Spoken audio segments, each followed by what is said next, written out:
Alright guys, welcome back to another episode of the Dental Debrief, the podcast where we talk everything dentistry. I'm Tim, this is my best mate Maheer. We run a clinic called Azure Dental Inglewood in Perth, Western Australia. And today's episode, we're going to talk about home dentistry. Maheer, what do you reckon about home dentistry? Like all these little appliances that you can get out there, whether it's for whitening or straightening the teeth, all this sort of stuff. Does any of it work? So obviously there's so many products out there and there's just more and more and more. So there's a market for it. But I think it all comes down to preventative dentistry, and preventing dental problems is the secret, it's the game. So I think there is merit in a lot of these devices, and that's why they're working, and that's why they've been around, that's why they're selling, and that's why we're getting more and more on the market, is because preventative dentistry is kind of where it's at. And that's how you save yourself heaps of costs and pain and time in the dental chair, is by using some tools to remove the plaque, remove the biofilm, keep your mouth clean, keep your mouth fresh. And the whitening, I'm not 100% sure on though. Yeah. Why do you reckon the whitening works? Like we see whitening strips, or high smile, all this sort of stuff, heaps of different products. So dentist whitening versus at-home whitening, what's the difference? So usually it's all the same ingredient. It's all some form of bleach. But the difference is the ones we can prescribe, and the one we can do in the chair is about 40%. So it's a very strong bleach, and that's why you get actual results. And then we can give you about a 6 to 12% to use at home. But that's the prescribed one by a dentist. The ones you get from the market, the ones you get from the shops or online, they use the same ingredient, but anywhere from like 1 to 3% usually. Sometimes you might get lucky, you might get a few more percent. So you either have to do a lot of work and wear it a lot to get the same kind of result, or you just find it doesn't work very well. Yeah, I think the big one is the whitening strips that a lot of people ask about. I knew nothing about them because all we learn about is the prescribed products because they work. But then you've got all these other products on the market that are just really, really weak products. I think with whitening strips, you can't do any damage to the teeth. So if people want to try them, I'm always like, start there because it's cheap, see if it works. And I've seen people get a pretty decent result with it. But when they want more, they want to really push it and get that really, really white look.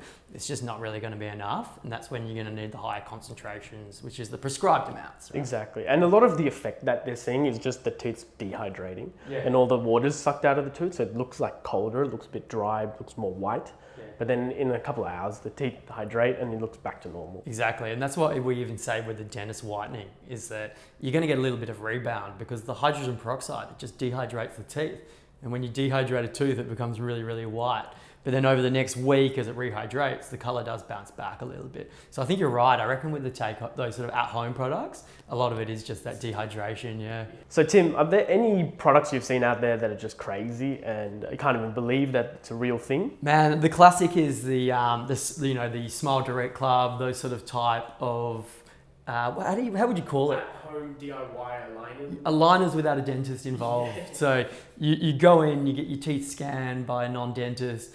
It's usually overseas, the planning is done and the aligners are made and you never see a dentist in the whole process. So you can go in with cavities, gum disease, stuff that orthodontics will make heaps worse and they'll just give it to you and this is legal.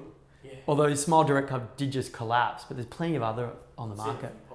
Yeah, I reckon that's crazy because the risk of injury is just so high. You don't know what you don't know. So a lot of these patients walking in and all these changes are happening to their teeth, which are so difficult to fix. And that's what a lot of people don't realize is, it's easy to straighten teeth, but if things go wrong, trying to fix that mess is very difficult. I've had patients who've done it, who've come in and said, I'm so unhappy, but there's no one to complain to because there's no dentist to hold accountable.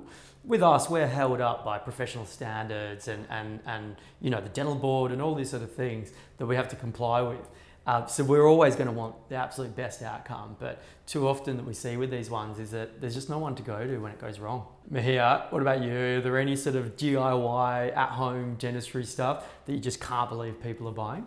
I've seen online that they've got these ultrasonic scalers that you can buy that are wireless, which sounds amazing. Yeah. But what we have to do is we have to put it through an autoclave at about 150 degrees to sterilize it so that you can put it below the gum and clean things.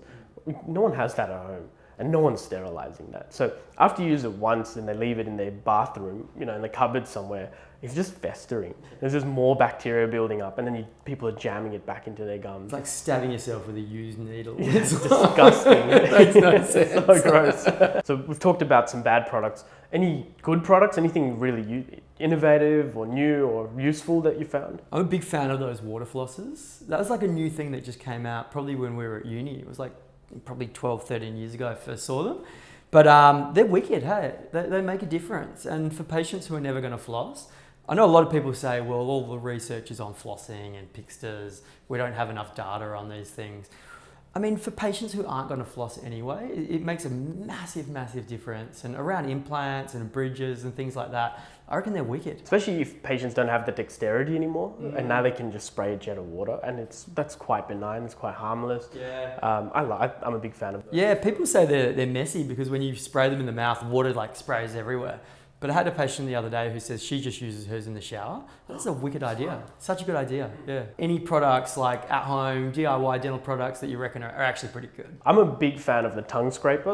So in Indian culture, we've always had a tongue scraper since I was like 5 years old. Oh, wow. Everyone in our family had a tongue scraper. Sick. It was just this like Ayurvedic medicine thing. And it's just like common, but then when I came to Australia, no one had done it. No one had even heard of it. And it's just like a little piece of metal that you scrape all the gunk off your tongue first thing in the morning, and you just get that fresh breath straight away. So good for your breath. It costs $10 or something. Yeah, epic. So Tim, have you used any of these DIY home care products? Yeah, look, I've done a little bit of dentistry on myself at home. Like I think every dentist has. Nothing I'd recommend for the general public, but I mean, I scale my teeth every now and then again at home, and it's just not something I'd recommend people do because you can damage the teeth if you do it incorrectly, and doing it too much as well. I think it's fine to do every 6 months, but I think for most patients at home, you don't want them scraping their teeth with something that's metal. But yeah, I'm a little bit guilty of that. I've definitely mucked around with a little bit of like whitening toothpaste and things like that. They're mostly just more abrasive, that's why they work. So I've never really stuck with them because I worry that long term, because they're more abrasive, that it might damage the teeth a little bit. One thing that's cool though is tooth mousse. You can get it from Woolies and everything now. And tooth mousse is great for like remineralizing the teeth. Sort of like fluoride, but without the sort of, like it's more natural. It's from cow's milk. And it works. Like the research backs it. It's available at Woolies. I'm all Tastes about really it. good. Tastes so good. Yeah. What about you, Maheer? Have you used any like DIY kits at home? Probably not. I usually just use whichever sample of toothpaste the rep has given me. I do love my electric toothbrush, and I obviously, like I said, I tongue scrape, but that's kind of it. That's really, I don't even do mouthwashes. I don't believe in mouthwashes. I think it's like kind of, you want to protect that microbiome that you have in your mouth. So yeah, I've got awesome dentists. I've grown, known you since for like 15 years. So I'll just hit you up. Exactly. Thank you for listening to our latest episode of the Dental Debrief. My name is Maheer. This is Tim. If you have any questions, want to find out more, if you want us to do another episode on a different topic, just comment it below, shoot us a message. We'd love to hear from you.